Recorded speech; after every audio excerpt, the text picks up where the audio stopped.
डानवी उस water clock को नहीं बना लेती तब तक वो पैलेस के अंदर नहीं आ सकती। इधर डानवी बहुत दुखी थी क्योंकि वो किंग से नहीं मिल पा रही थी। वो पार्क से पूछती है कि क्या वो उसकी किसी तरह से मदद कर सकता है जिससे वो उन लोगों को खुश कर सके और वाटर क्लॉक बना ले। वो अपने बॉडीगार्ड पार्क से मदद लेने की कोशिश करती है, लेकिन पार्क उसे बताता है कि जब तक वो किंग का ऑर्डर मान रहा था तब तक वो डानवी का गुलाम था, पर अब वो उसकी कोई मदद नहीं कर सकता। लेकिन डानवी किसी तरह उसे कन्विंस कर लेती है। अब डानवी अपने उस काम को करने के लिए पूरी मेहनत कर रही थी और पार्क भी उसका साथ निभा रहा था और बहुत दिनों के मेहनत के बल पर वो उस वाटर क्लॉक को बना लेती है। और हम देखते हैं कि किंगडम में अब बारिश भी शुरू हो चुकी है। किंग भीगते हुए बारिश में भागते हुए डानवी के पास आता है क्योंकि उसने बहुत दिनों से डानवी को नहीं देखा था और उन्होंने एक वादा भी किया था कि जब बारिश होने लगेगी तब डानवी भी चली जाएगी। और किंग को लगता है कि शायद डानवी भी जाने वाली है। किंग भागते हुए डानवी के पास आते हैं और उसे गले लगा लेते हैं और उसे बताते हैं कि वो उसे कितना प्यार करते हैं। डानवी भी सारी बातें सुनकर इमोशनल हो जाती है। वो बताती है कि उन्होंने वाटर क्लॉक बना ली है। वो रोने लगती है और इसके बाद डानवी अपनी दुनिया में जाने के लिए तैयार थी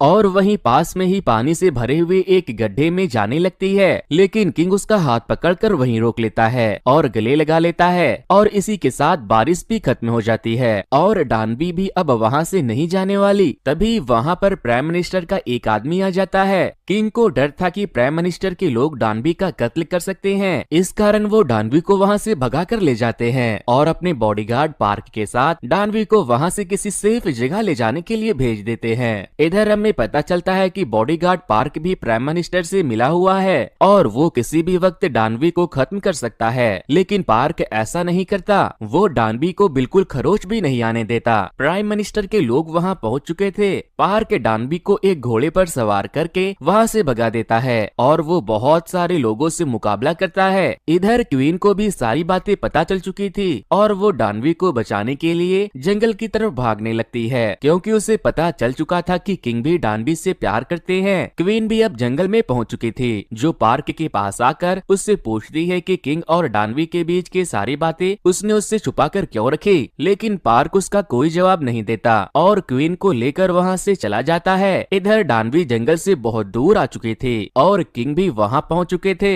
इसके बाद वो दोनों अकेले बैठकर कुछ बातें करने लगते हैं, जहां डानवी उसे बताती है कि वो कोई मैथमेटिशियन नहीं है, बल्कि उसे तो मैथ से बहुत ज्यादा घबराहट होती है। उसकी बातें सुनकर किंग भी बहुत ज्यादा खुश हो जाता है और उसे लगने लगता है कि डानवी